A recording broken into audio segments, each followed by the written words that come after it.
Hello viewers, Lavlu take YouTube চ্যানেলে সবাইকে স্বাগত জানাচ্ছি। আসলে আমরা যে ভুল করে থাকি ইউটিউবে মনিটাইজের আবেদন করার পর, আজকে আমরা আপনাদেরকে দেখিয়ে দিব স্ক্রিনে যে এই কাজ করার কারণে আপনারা মনিটাইজ পাবেন না। কখনো আমার মতো এই ভুলটা করবেন না। আপনারা দেখতে পাচ্ছেন এই মুহূর্তেই ঢুকে যাচ্ছি আমরা ওয়াইটি স্টুডিও। আমরা আপনাদেরকে দেখাবো ওয়াইটি স্টুডিওতে ঢোকার পর আপনারা এই যে এখানে মনিটাইজের চিহ্ন রয়েছে, এখানে ক্লিক করবেন। ক্লিক করার পর আপনারা দেখতে পাচ্ছেন যে আমার মনিটাইজটি বাতিল হয়ে গেছে। কোন কারণে বাতিল হয়েছে আমি জানিয়ে রাখবো আপনাদেরকে।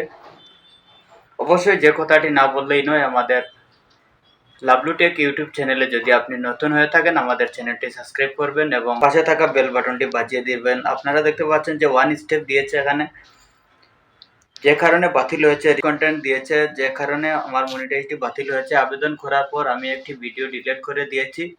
এর জন্যই সাথে সাথে আমাকে মেল দিয়েছে যে নট অ্যাপ্রুভ মনিটাইজেশন।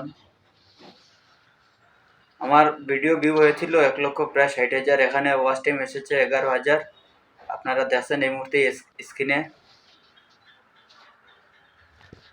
বললাম যে একটি ভিডিও ছিল, সম্ভবত এই ভিডিও এত কপি ধরতে পারে, আমি এই ভিডিওটি ডিলিট দিয়েছি। এর জন্যই সাথে সাথে আমার মনিটাইজ আবেদনটি রিজেক্ট করে দিয়েছে ওনারা। স্ক্রিনে দেখছেন আপনারা রিউজ কন্টেন্ট এখানে দিয়েছে 14 দিনের ভিতরে আপিল করতে পারেন। এই আপিল করে লাভ হবে না, যেহেতু আমি ভিডিও ডিলিট দিয়েছি। আমি 29 তারিখ, আপনারা স্ক্রিনে দেখছেন যে 29 তারিখ আবার আবেদন করব, অ্যাপ্লাই করার পর দিয়ে দিবে। তো দর্শক, এই ভিডিও মূলত হচ্ছে মনিটাইজেশন আবেদন করার পর আপনারা কোনো ভিডিও এখান থেকে ডিলিট দিবেন না, যতক্ষণ পর্যন্ত তারা আনসার না দেয়। অত মনিটাইজ অ্যাপ্রুভ করবে অথবা রিজেক্ট করবে, দুটোটার মধ্যে একটাই হবে।